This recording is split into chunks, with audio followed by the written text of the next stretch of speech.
EVM चुनाव आयोग और एसआईआर पर झूठ की राजनीति कर रही सपा, प्रभारी मंत्री जेपीएस राठौर।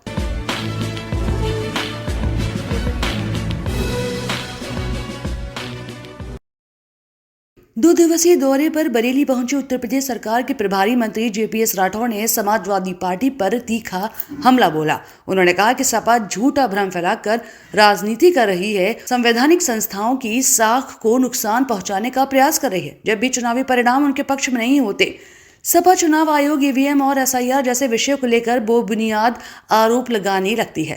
प्रभारी मंत्री ने कहा कि सपा पहले एसआईआर का विरोध करती है, फिर चुनाव आयोग को निशाना बनाती है। यह उनकी राजनीति को विफलताओं को छिपाने की कोशिश है। उन्होंने आगे कहा कि लोकतांत्रिक संस्थाओं पर सवाल उठाना सपा की पुरानी आदत बन चुकी है। ईवीएम को लेकर सपा के दोहरे रवैये पर कटाक्ष करते हुए जेपीएस राठौर ने आगे कहा कि जब सपा को जीत मिलती है तब ईवीएम सही होती है, लेकिन हार होने पर वही मशीनें गलत बताई जाने लगती हैं। ये अवसरवादी राजनीति का साफ उदाहरण है। उन्होंने भरोसा जताया कि प्रदेश की जनता कानून व्यवस्था, विकास और सुशासन के मुद्दों पर भाजपा के साथ खड़ी है और 2027 के विधानसभा चुनाव में एक बार फिर से भाजपा की ही सरकार बनेगी। इससे पहले प्रभारी मंत्री ने दिवंगत फरीदपुर विधायक प्रोफेसर श्याम बिहारी लाल के आवास पर पहुंचकर परिजनों से मुलाकात की और शोक संवेदना व्यक्त की। बाद में उन्होंने विकास भवन में प्रशासनिक अधिकारियों के साथ भी बैठक कर विभिन्न योजना और विकास कार्यों की समीक्षा की, जिसके बाद वे शाहजहांपुर के लिए रवाना हो गए। अब बीजेपी परेशान हो गई तो फिर उन्हें परेशानी क्या वजह है? वो उनको खुश होना चाहिए। इसका परिणाम आएगा 2027 में। किसी को कोई खुशी या गम की बात नहीं है। तो प्रक्रिया सही है, नियम सम्मत है, वो होनी चाहिए। अभी तक तो एसआईआर का विरोध यही कर रहे थे, तो उसके बाद अब बीजेपी परेशान हो गई, दूसरा राग इन्होंने अलापना शुरू कर दिया।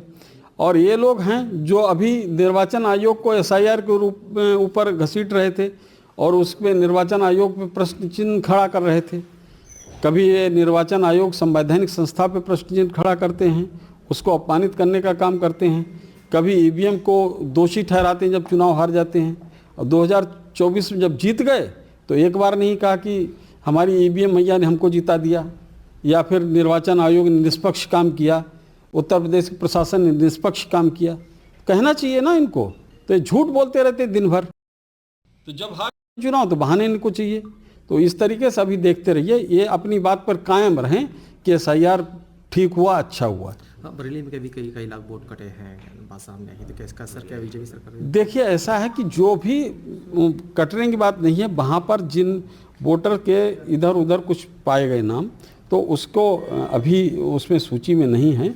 और जिस तरीके से दावा आपत्ति का भी समय तक उसमें जो वोटर्स के नाम अपनी दावा करेंगे, उनके वोटर्स के और नाम जुड़ेंगे। तो इस तरीके से जो सही मतदाता हैं वही वोटर लिस्ट में रहेंगे।